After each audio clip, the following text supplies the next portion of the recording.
Boracay is home to nature and adventure tours. Bukod sa mga water activities na matatagpuan sa isla, usong-uso rin dito ang ATV and buggy ride na sinubukan ng Ukibay at ng dalawang boys. Dito sa G1 ATV Motors, friends, inuuna nila yung safety measures, which is protective gear, headgear, knee pads, elbow pads. Plus, ATV means all-terrain vehicle, kung saan isa lang yung nagmamaneho, pero apat yung gulong nung parang it's like a motorbike, pero mas stable siya. At saka pwede siya sa kahit anong terrain, in short. So kahit rough road, paakyat, flat road. Oh, flat road. Yun. Actually, itong ATV madali lang siya i-control. Noong unang try ko nito, kala ko mahirap. Pero parang different siya sa motor, mas madali siyang gamitin. At safe kasi stable, hindi apat yung gulong. Kami ang magiging guardians So, ano pa ng natin? barkada. Tara na!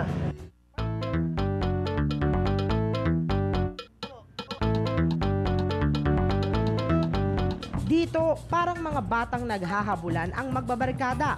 Hinay-hinay lang kasi wala kayo sa racetrack. Kung merong natatanggalan ng kadena, Masyadong mahina! Tanggal na kadena! ano nangyari? Rescue! Medic!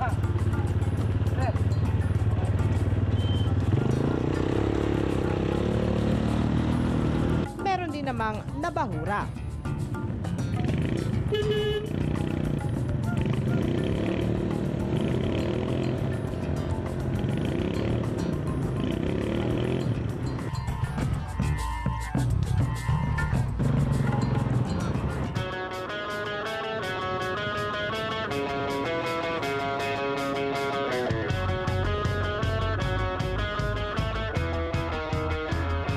Guys, can you feel the excitement in the air dahil masusubukan nyo ang Bubble Boy Zorb dito sa Fairways? Ano?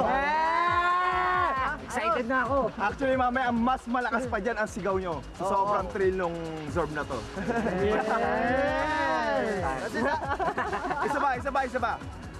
Yes! Okay, tama na yung kwentuhan. Masusubukan natin yan mamaya kasi pwede kahit bata, pwedeng sumakay dito. With the supervision. Kasi safe naman siya. Ano pag batang height? Pwede. Batang height? Pwede. Batang height, okay lang. Ano kayo may bata? Pwede rin. Tatanggalin nyo lang siguro yung mga relos nyo, yung lap, cellphone. Zorb ball is a 3-meter ball made of thermoplastic polyurethane or TPU plastic. Tinatawag rin nila itong the ride of your life. At para malaman ng Ukibay kung paano ito, si Kian at Kakosa muna ang sumubok. Ganyan ang trippers. Lead by example. Just don't try the crazy things at home.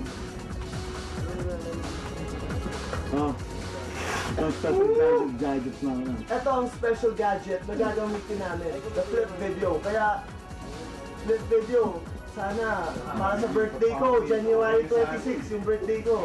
Sana may ganito ako Tulad ng inaasahan ko, itong si Kakosa, umaalingaw-ngaw ang sigaw. Okay, let's get it on! Flip video! 1, 2, 3, go!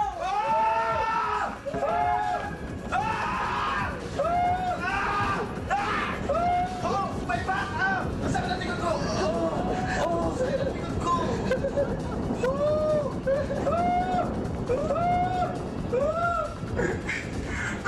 Wet and wild!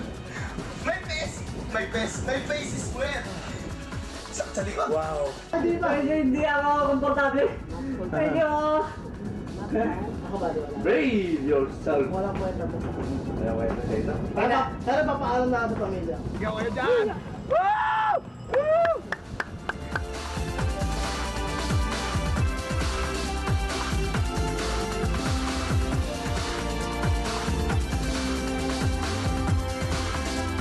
Ang lakas ng sigaw, hanggang dito naririnig mo. Guys! Kita mo naman yun? May assistance pa galing sa isang lalaki na tagatulak ng ball para may extra speed daw. Ang maganda niya, nakakatawa, bro. Ang layo-layo pero narinig pa natin yung sigaw. Oo nga eh. Ito namang si Dave at Joel, tila nawala sa sarili sa sobrang hilo. Buti na ako bumatay! Okay siya, okay. Joel. Pero itong si Efren and Chris, animoy sirena ng bumbero sa lakas ng sigawan.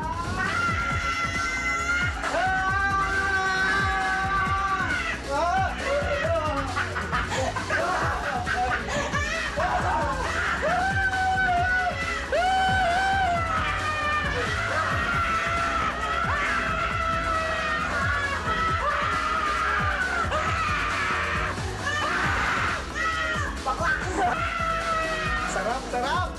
The best, the best! Pinapos ako doon, pinapos ako! Pinapos ako doon, pero masarap!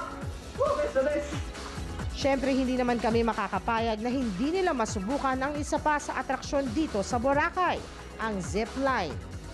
Alright boys, ito ang final event natin, ang zipline. Actually, kanina yung Zerb, ano lang yun?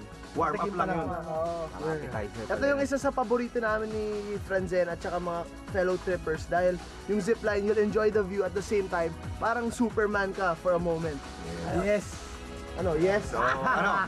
Parang umina yata yung yes nyo na nasubuhan yung Zerb. Parang, parang nahilo kayo. Pahina ng pahina. Umiikot pa yung ulo nyo ah. Oo nga eh.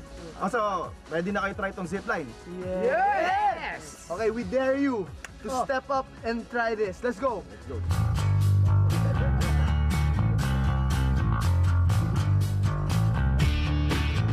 So, are you ready for this? Yeah! Ayan! Nararamdaman niyo na ba yung adrenaline dahil as you can see, ang ganda ng view. Kailangan huwag kayong pipikit. Pag talo niyo ng zipline, make sure to I-feel mo yung pangyayari. Namnamin nyo ang senaryo. Yeah! Alright, tama ng kwentuhan. Simulan na natin ang aksyon. Yeah! Go, go, go, go, go! Ito talagang si Kakosa, walang kupas sa pagsigaw.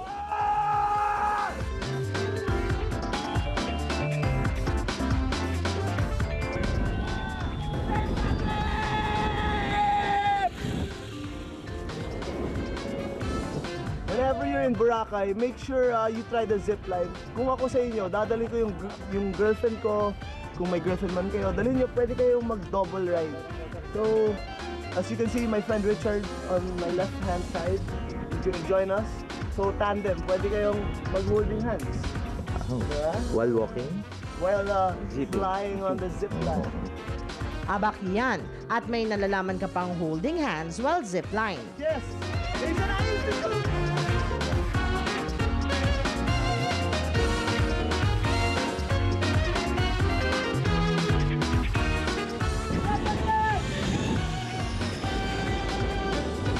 Sa Ukibay naman, tila may tinatago kayong sikreto.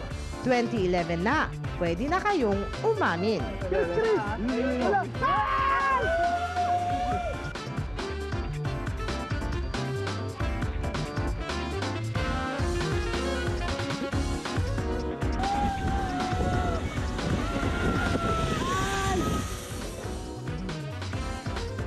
May kumakalas kuya. Tara na kuya! Masyado matagal!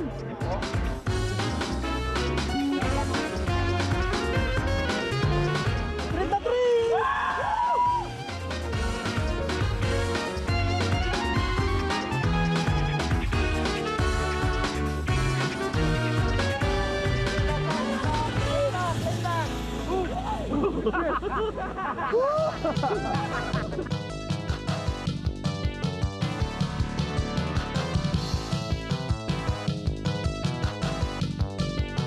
Para naman mawala ang hilo at pagod ng mga boys, isang masarap na tanghalian ang pinagsaluhan nila sa Courtyard Restaurant. Courtyard serves variety of food na sila mismo ang gumawa ng recipe. Hindi ka lang mabubusog sa mga nakahain, busog ka pa rin sa magandang tanawin. Boracay is a party island at pagsapit ng gabi, samot-saring gimikan ang matatagpuan mo sa isla. Yo, party people! We are in Deja Vu! In Station 3! Kaya guys, ito ang isang side ng Boracay na hindi madalas mabisita ng iba kung nasa Station 1. Pero kung napadpad kayo dito, kailangan you check out this place. And dapat ready ka to party kasi halos lahat ng mga tao na nandito sa Station 3, mga party people. At yan nga po ay paparanas namin sa mga bisita namin ngayon. Excited na ba kayo, Tol? Siyempre, kahit medyo pagod. Siyempre. Energy! Siyempre! Yun! Kasi buong araw marami tayong ginawa eh. Ngayon, let's relax, unwind, and have some fun. Boracay style. Okay. Alright, let's go. Deja Vu ang pinakabagong gimikan na matatagpuan sa Station 3. Meron sila ritong different kinds of cocktails and mouth-watering cuisine tulad ng crabs, pasta, at marami pang iba. Dito, hindi lang pag-inom at pagkain ang pwede mong gawin. They have an in-house DJ who plays energetic and electrifying music na siguradong mapapasayaw ka.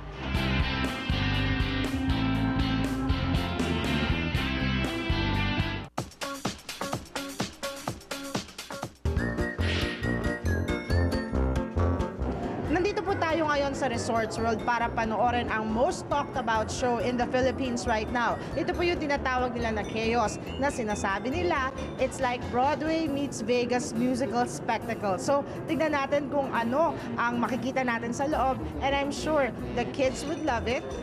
And here's my best friend. He's a white lion and he's chaos. Say hi! This year, Chaos meets Manila, one-of-a-kind musical spectacle. Over a year ang preparation ng Chaos upang maitanghal dito sa Pilipinas na kinabibilangan ng world-class production team. Kaya naman world-class performance rin ang inihandog ng mga nagsipaganap mula sa iba't ibang bansa. With our very own Manila Symphony Orchestra at ang all-star hip-hop dancers. Okay, Joel, what makes Chaos different from the other musical? Okay, because everyone's familiar with the Broadway musical type show, no? Tapos meron ring parang Vegas spectacle with the acrobats and the wild animals. Chaos is both. I think it's the first show of its kind in the Philippines. Wasn't it hard for you? Because I know that you've been doing like some singing and theater and all that, but this is like the first time that we had to deal with animals. Wasn't it hard for you? It's parang pareho lang kasi I personally don't deal with the animals. They're there, but I don't go near them. So what was more of a challenge was because I wrote the script. Okay. And kasi it's a new show, so nag-iiba yon. So minsan may revisions ganyan. So constantly adjusting to the new script or finding ways to improve the story, rewriting the script, yun yung challenging. It's a known fact that the Filipino artist is the best in the world. And I say that with all modesty. It's nice to work with the foreigners kasi we learn from them, they learn from us, and we think that they're great in some ways, they think we're great in some ways, so we feed off each other. It's very nice to work with the foreigners. Perfect, because there are 100 people in the cast. It wasn't parang, hindi siya sadya. 50 Filipinos, 50 foreigners. I mean, how many other musical extravagances do you know na may acrobats, may mga wild animals, may magic, may Broadway type numbers na 100 yung cast, di ba? There's no show like this. Is this like your first time to perform here in the Philippines? No, I've done numerous shows here before. I've always loved the Philippines, and I travel back and forth from Toronto, my home, and here in Manila. So I always love performing here. Really cool. But this is like the first time you had to do a musical that has to deal with animals, right? Oh yeah, definitely. This is the first Broadway/Vegas production that I've ever been in. And it's definitely interesting working with the animals and all the magic tricks and the dancers and the stuntmen. It's definitely a new and interesting experience. Kaya ano pa ang hinihintay ng mga katrippers? Bumilib, mamangha, magulat sa kakaibang chaos. Kain Kian. Best place to stay in Boracay. Maganda rito, maganda. At ang pagbabagong anyo ni Kakosa. Sa pagbabalik ng makulit at paboritong travel show ng bayan.